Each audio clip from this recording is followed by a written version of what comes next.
কোরবানি নিয়ে দুটি কথা বলতে চাই। সেটি হচ্ছে, আমরা দেখেছি যারা কোরবানি প্রদান করেছে তাদের ভিতরের কি অবস্থা। আলহামদুলিল্লাহ, অসংখ্য মানুষ রয়েছেন যারা সুন্দরভাবে কোরবানির গোশতগুলো মানুষের মধ্যে বন্টন করে দিয়েছে। দুটি বিষয় দেখে আমার হৃদয়ে রক্তক্ষরণ হয়েছে। বিশেষ করে একটি হচ্ছে বরিশালের মধ্যে, আর এটি অন্য কোনো এক স্থানে, সেটার বিষয়টা আমার জানা নেই এই মুহূর্তে। বরিশালের এক ছোট্টময় নাতি তার দাদির কাছে বারংবার বলছে, দাদু আমাকে কুরবানির গোশত দাও, আমি গোশত খাবো। দাদি বারংবার তার ছোট্টময় নাতিকে বোঝাতে চেয়েছেন, ভাইয়া আমার কাছে গোশত নেই। তারপরও ছোট্টময় নাতি কান্না করছে, বারংবার কান্না করছে, সে গোশত দিতে পারে নাই। ভিতরে কষ্ট, জ্বালা যন্ত্রণা, নাতিকে বোঝাতেও পারে না। তারপর নাতিকে সান্ত্বনা দেওয়ার জন্য, যেটা আমি দেখেছি, চুলার মধ্যে আগুন ধরিয়েছে, পাতিলের উপরে কিছু গোশতের মতন সিস্টেম করে, টুকরার মতন করে, ছোট ছোট টুকরা করে, আলুর ছোট ছোট টুকরা করে পাতিলের মধ্যে দিয়েছে, দিয়ে সিদ্ধ করাচ্ছে আর বলছে, নাতি আমি তোমার জন্য গোশত রান্না করছি। কত ভয়াবহ এক অবস্থা। তাকে জিজ্ঞাসা করা হয়েছে, আজকে সারাদিন চলে গেলে আপনি কি এক টুকরো গোশত কি আপনার প্রতিবেশীদের কাছ থেকে পান নাই?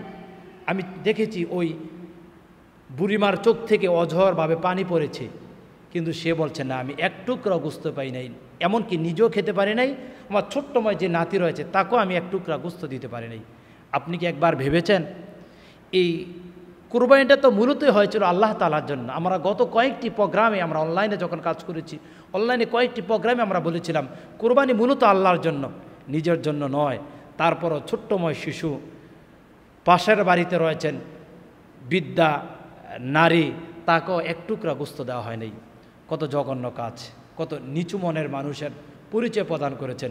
এই কোরবানি কি মূলত সেই জন্যই নাজিল হয়েছিল, এই জন্য আমাদের উপর ওয়াজিব হয়েছিল? না, কোরবানি তো নাজিল হয়েছে মূলত অসহায়, হত দরিদ্র মানুষের মুখে যেন একটু হাসি ফুটে, মানুষ যেমন তাদের কিছু দান তাদেরকে করতে পারে, এই জন্যই তো কোরবানি।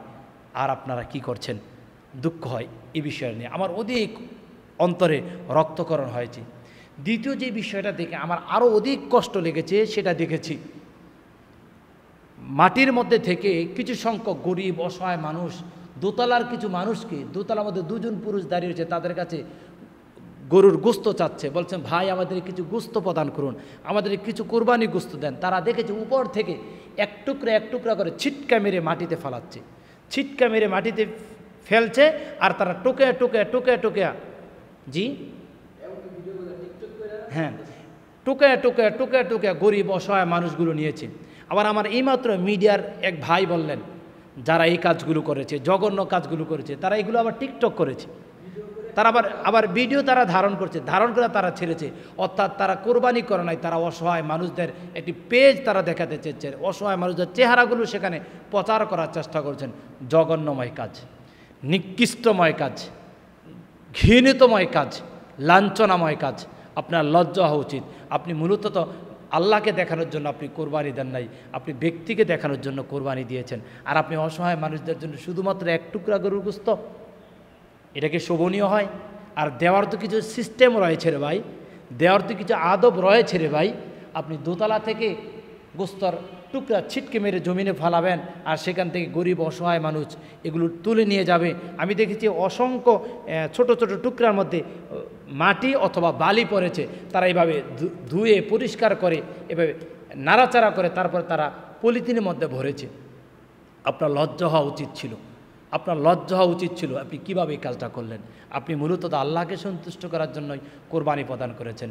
এই কাজ থেকে যদি দূরে না থাকতে পারি, আগামী ভবিষ্যৎ আমাদের জন্য অন্ধকার হবে। আমাদের ছেলে, আমাদের মেয়ে, আগামী প্রজন্ম আমাদের কাছ থেকে কী শিখবে, এ বিষয়ে আমাদের নজর রাখা অতীব জরুরি মনে করছি, অতীব গুরুত্বপূর্ণ আমি মনে করছি। তাহলে আসুন আল্লাহকে সন্তুষ্ট করার জন্য কোরবানি প্রদান করি।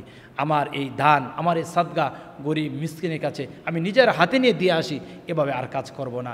ওই আমার বরিশালের আমার আম্মার দিকে তাকালে আমার এখনও রক্তকরণ হয়, ভিতরে কষ্ট জ্বালা যন্ত্রণা বেড়ে যায়। ওই দুই যুবক এবং মুরব্বির দিকে তাকালে এখনও আমার কষ্ট হয়, যারা দোতলা থেকে এক টুকরা করে গোশত মাটিতে ছিটকে মেরে ফেলেছে। এটা অবশ্যই কষ্ট হয় আমার। এবং তারা শুধু এই কাজটাই করে না, বা তারা ভিডিও ধারণ করেছেন।